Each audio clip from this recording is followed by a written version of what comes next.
Good evening, this is Keith All, and in today's tutorial I will show you how you could create this effect right here. So basically you can make a menu button and then have a shadow underneath it using Photoshop CC. So let's see how we could create this effect. Let's go over to a new document. Let's create a new layer, and we're gonna use the paint bucket tool to color this layer with the foreground color. So let's use the paint bucket tool, and there we go. Okay, now let's create another layer on top of that, and we're going to use the paintbrush tool,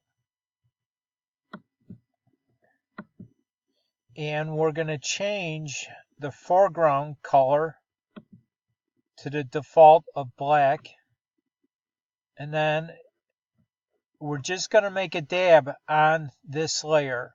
So make your brush size a little bit larger, and we're just going to create that. Now what we're going to do is we're going to use the transform tool. So let's press Control T on a PC, or go up to Edit, Transform, Free Transform. Okay. Now we're going to do a right click on that transform. We're going to select perspective. Now all we have to do is grab the top right toggle here and just grab it down and watch what happens. You get this neat effect. Okay, you can let go, press enter to apply those changes.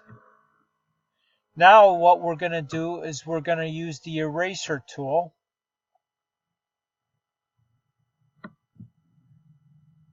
Select the eraser tool, and we're going to erase part of this area right here. So we're going to start brushing right here. Let's erase up to that middle point.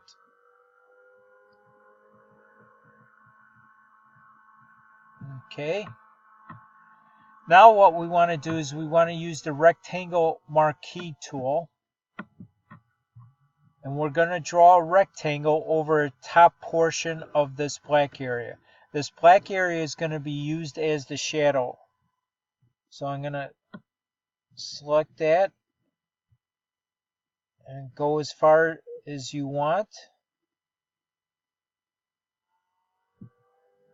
Okay, now we're going to use the Edit menu and then select Clear,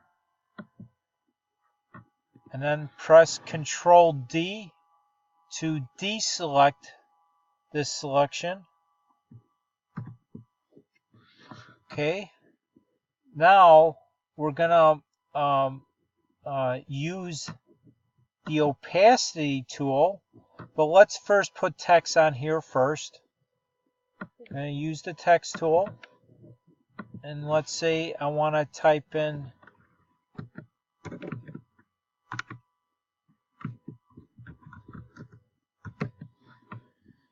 select that. Let's move it over.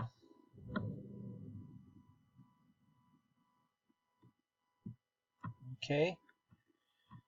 Now let's go back to this layer where the shadow was, or where we used the brush tool, and let's change the opacity.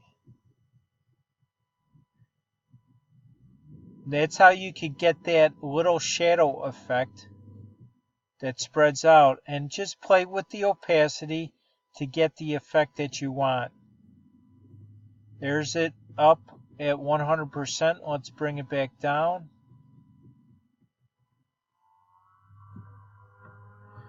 And there you go. And that's how you could create a special shadow effect in Photoshop. And you could use this for menu items on your brochures, or if you're creating a website.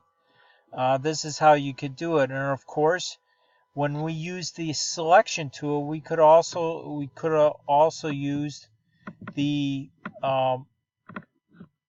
ellipse tool, or align a single row marquee tool, or of course you could have come down here and drawn a shape too, using one of these tools down here.